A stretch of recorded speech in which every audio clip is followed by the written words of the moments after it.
A year ago, I moved into a farmhouse in the Appalachian Mountains. I didn't move there because I wanted to escape the city or live the simple life. No, I moved because I had no choice. Something had happened. Something that made me fear loud places, crowded streets, even sudden voices. My therapist called it post-traumatic noise sensitivity. I called it unbearable. The city made my heart pound for no reason. The sound of brakes, dogs barking, even someone dropping a spoon, it all sent sharp pain through my chest. I couldn't sleep. I couldn't think. So when I saw the farmhouse listing online, it felt like the only option left. It was about an hour from the nearest town, deep in the hills. The picture showed a small white house surrounded by fields, trees, and fog. There were no neighbors nearby, no traffic, no noise. It looked perfect. I didn't ask many questions, I just packed my stuff and left. The place was small, 1 bedroom, 1 bath, a little kitchen and a wood stove. The air smelled like grass and pine. The silence was unreal. No cars, no yelling, just wind. For the first time in months, I actually slept. The only odd thing was the note on the fridge. It was taped there when I arrived. No envelope, no handwriting, just typed words. Keep your lights low after sunset. Don't stand near windows at night. If someone knocks after dark, don't answer.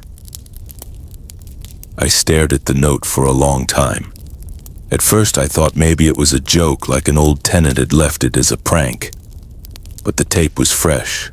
The paper didn't look old. I threw it away and didn't think about it. That first week, I didn't see a single soul. I'd spend my mornings making coffee and reading. In the afternoons, I'd go on short walks or sit in the backyard and watch clouds. Nights were quiet, a little too quiet if I'm honest. You don't realize how loud silence can feel when you're used to the hum of city life. But on day 7, I finally met someone. It was just after noon. I was sitting on the porch when I heard a sound, soft footsteps on the gravel path that curved behind the house. A woman appeared. She looked to be in her 60s, maybe older. She had white-gray hair tied back in a braid and wore thick boots and a brown sweater that looked homemade. She raised a hand slowly, like she didn't want to scare me. "Didn't mean to sneak up on you," she said, "just passing through." I stood up quickly, a little startled. "It's okay, you live around here?" She nodded. "I'm 2 fields over, just up the hill." I hadn't even known there was another house nearby. She stepped closer and held out a small box. "Made these earlier. Blackberry scones. Thought you might like something sweet." I hesitated, then took them. "Thank you." "Name's Lorraine," she said. "Ben," I replied.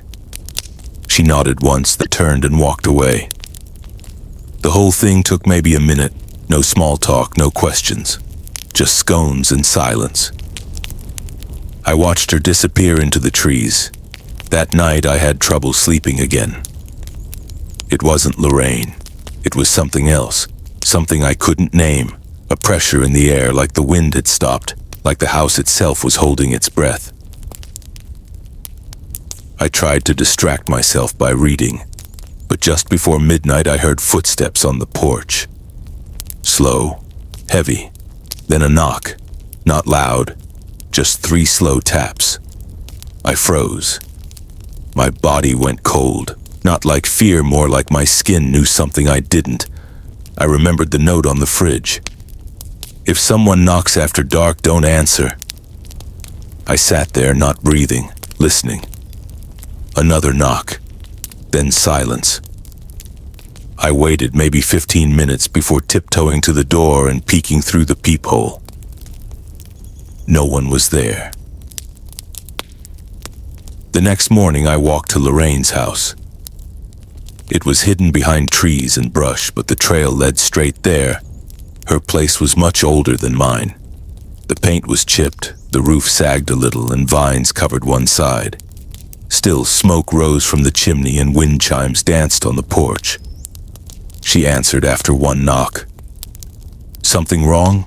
she asked, as if she already knew. "Did you come to my house last night?" She shook her head. "No, I don't leave after dark." "Did you hear anything?" She looked over her shoulder at the woods behind her house, then back at me.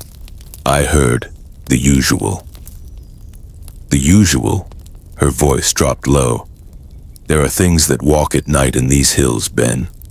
Been that way since before my time." I started to speak, but she raised her hand.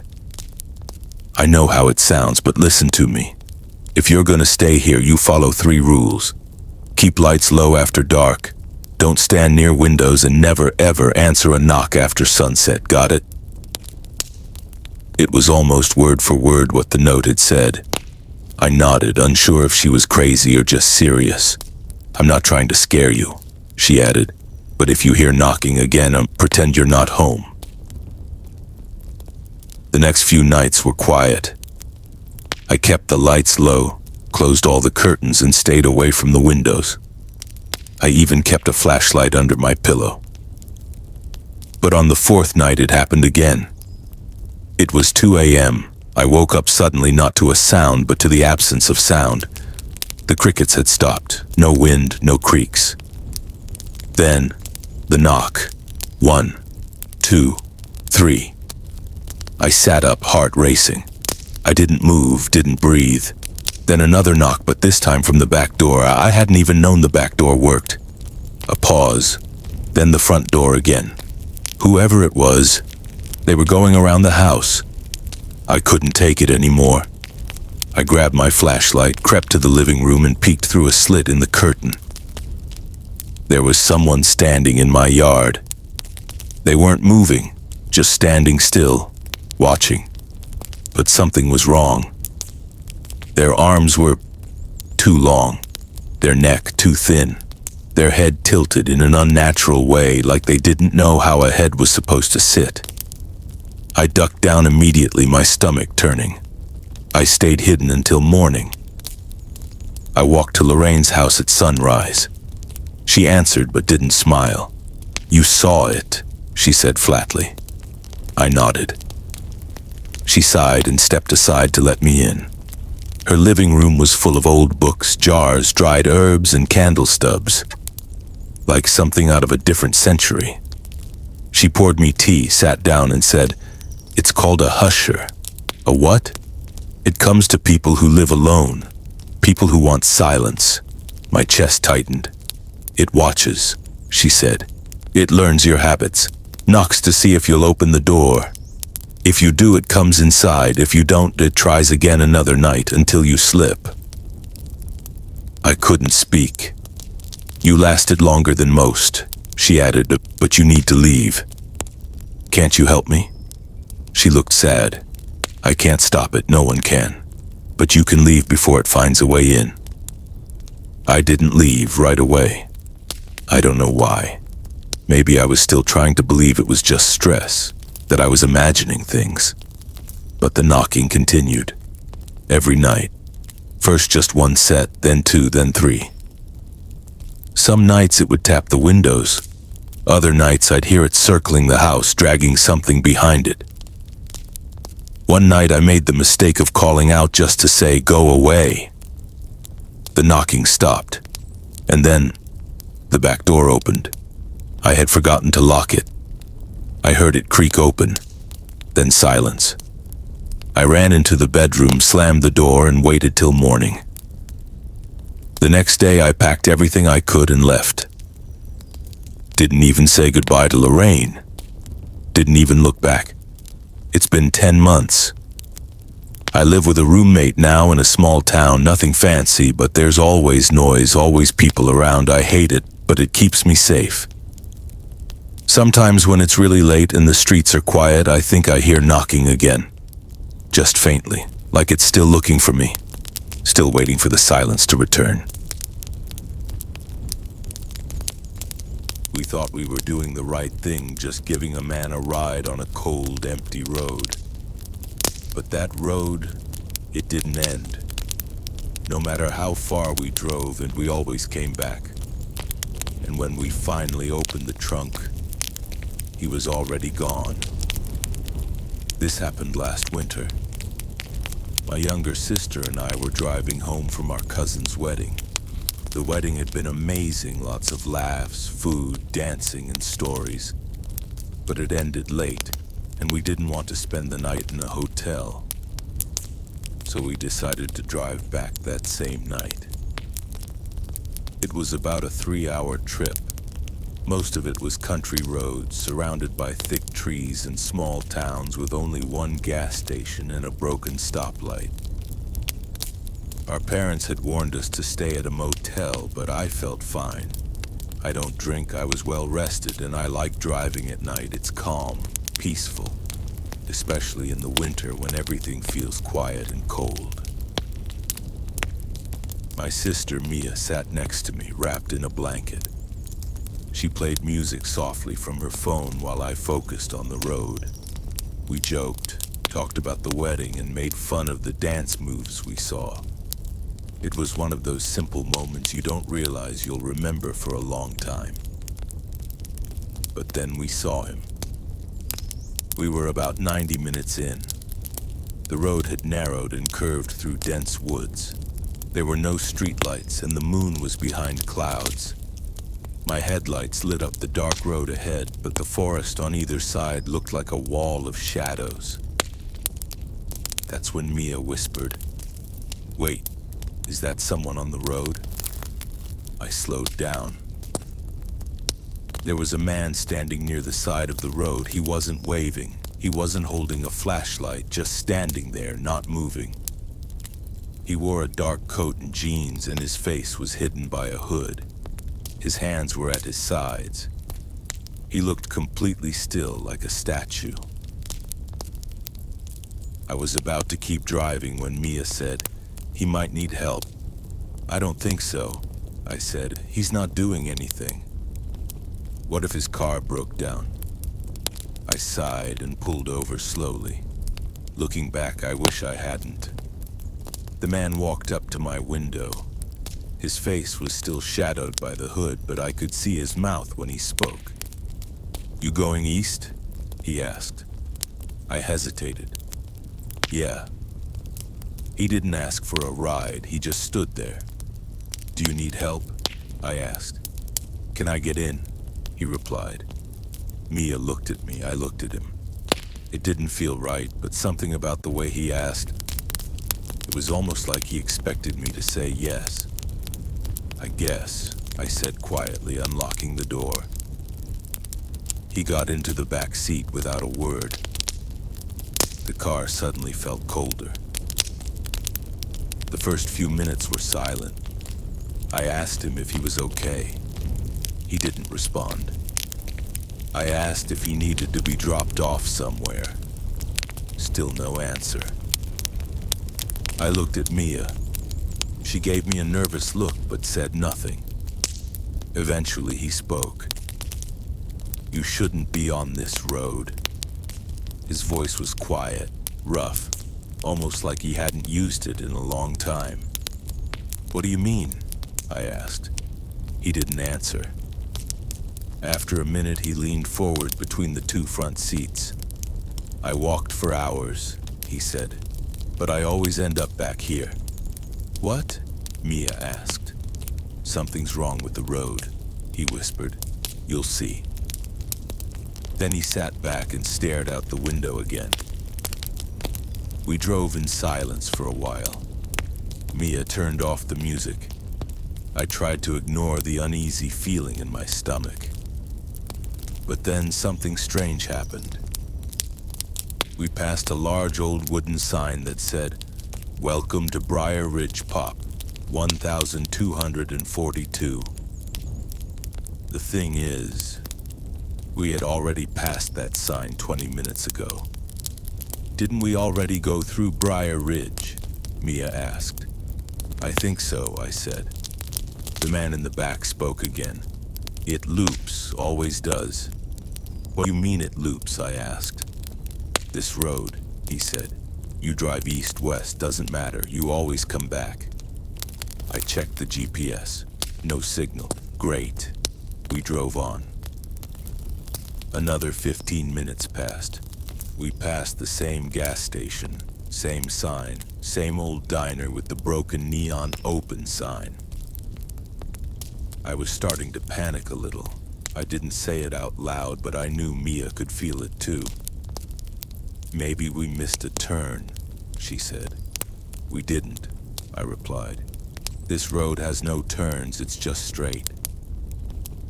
Then we passed the sign again. Welcome to Briar Ridge Pop, 1242. And I knew we were in trouble. I stopped the car. We need to figure this out, I said. The man in the back laughed softly. Too late. What is this? I asked, turning around. What's happening? He slowly pulled back his hood. His skin was pale, not pale like someone who doesn't get sun, but pale like a wax figure. His eyes were cloudy, unfocused, and his neck had a long scar, a deep one, like something had nearly taken his head off. Mia gasped. I died on this road, he said quietly, but I never left. He pointed down the road. There's a house up ahead on the left. When you see it, don't stop. Then he slumped back in his seat. I wanted to throw him out of the car. I wanted to scream, but I just kept driving. I turned the heat up. The windows were starting to fog. Mia held my arm tightly. 10 minutes later, we saw it. A small wooden house on the left, one dim light in the upstairs window. Someone was standing at the window. A shadow. It didn't move, just watched. Then we heard knocking, but from inside the car. It came from the trunk. 3 slow knocks. I slammed the brakes. What the hell was that? Mia shouted. The man in the back whispered, Don't open it. I was done. I jumped out and ran to the back of the car. My heart was pounding. I lifted the trunk. It was empty. I turned around. The man was gone. The back seat was empty. Mia opened her door slowly. Where did he go? I don't know, I said. She was shaking. Was he even real? We looked down the road. The house was gone. Just trees. We drove. We didn't talk. We didn't stop. Eventually, the trees thinned out. The fog faded. Our phones buzzed. Service was back. We passed a new sign. Thank you for visiting Ridge County. The nightmare was over. We didn't speak about it again until months later. I looked up Briar Ridge. There's no record of it, not in our state, not anywhere nearby. I don't know if we imagined it. I don't know what that road was. I don't even know if the man was a ghost or something else. But I know we weren't supposed to pick him up.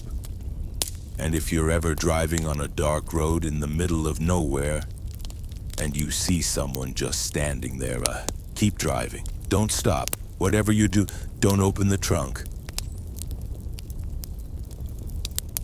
I work for one of those food delivery apps. You know, the kind where you pick up someone's dinner from a restaurant and bring it to their house.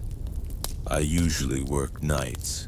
Fewer cars, better tips, and honestly, I just like the quiet.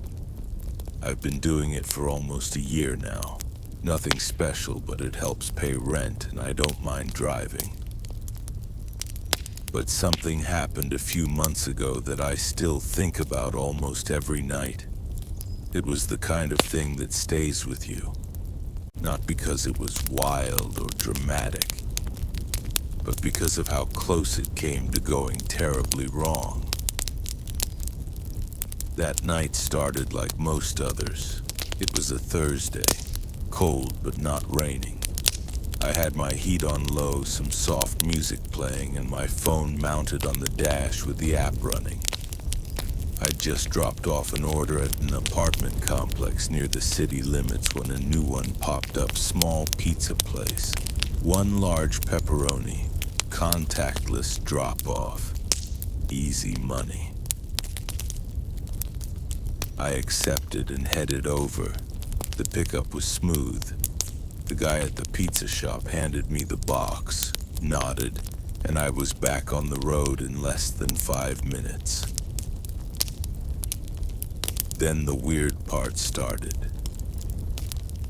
The app told me to deliver it to an address I didn't recognize. Now I've been doing this long enough to know most areas nearby, even the quiet ones. But this address was strange. It was listed as 11 Old Mill Road, which I'd never heard of. I zoomed in on the map. It looked like the house was in a rural part of the county off a narrow road with no streetlights, surrounded by trees. Still, I figured maybe it was a new house or something out of the way. Some people like that kind of privacy. So I drove. At first, it wasn't too bad. The main road was clear and I made good time. But once I turned onto Old Mill Road, things got weird fast. The pavement turned into gravel, then the gravel turned into dirt. My tires crunched as I slowly moved forward. Trees on both sides, no houses, no signs, just woods. My phone screen showed the location dot moving, but the road kept getting smaller and harder to follow. I was starting to get that heavy feeling in my gut, you know the one. Like something's wrong, but you don't know why yet. I kept driving for maybe another 5 minutes when I finally saw it a house. Or what used to be a house. It was small and old with broken shutters and a half-collapsed porch. The windows were dark and there were no lights anywhere. The grass was up to my knees and the mailbox was barely standing. But my GPS still showed arrived at 11 Old Mill Road. I double-checked the app. It said leave food at the door. I considered just setting the pizza on the porch, snapping the photo and getting out of there. But then, right as I stepped out of the car, the front door opened. A man was standing there, tall, thin, wearing what looked like a dirty gray coat and a cap that shadowed most of his face. He didn't say a word, just stared at me. I froze with the pizza box in my hands. "Didn't expect you to actually come," he said after a long silence. His voice was low, dry, like he hadn't spoken in a long time. I gave a nervous laugh and held out the box. "Large pepperoni?" He nodded once slowly, then motioned for me to come closer. "Just set it inside," he said. I wasn't supposed to go inside. The app clearly said contactless. But something about the way he said it, I felt like saying no might cause more trouble than saying yes. So I took a few steps forward. The porch creaked under my weight. I leaned forward to place the pizza just inside the doorway. That's when I noticed that the inside of the house was dark. Too dark. No furniture, no lights, just empty space and shadows. And a smell. A heavy, musty odor like damp clothes and something else, something worse. I placed the box down and stepped back quickly. "Thanks," the man said. But as I turned to leave, he spoke again. "You ever deliver to a house that wasn't supposed to be there?" I stopped in my tracks. What do you mean?" He didn't answer, just chuckled softly like a wheeze. I didn't wait around.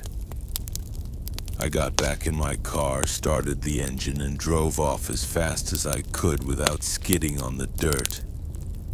I didn't look back. The weirdest part, the order didn't show up in my completed list. The pizza place was real. I called them later to check, but the delivery address, the app had no record of it. It's like it was wiped.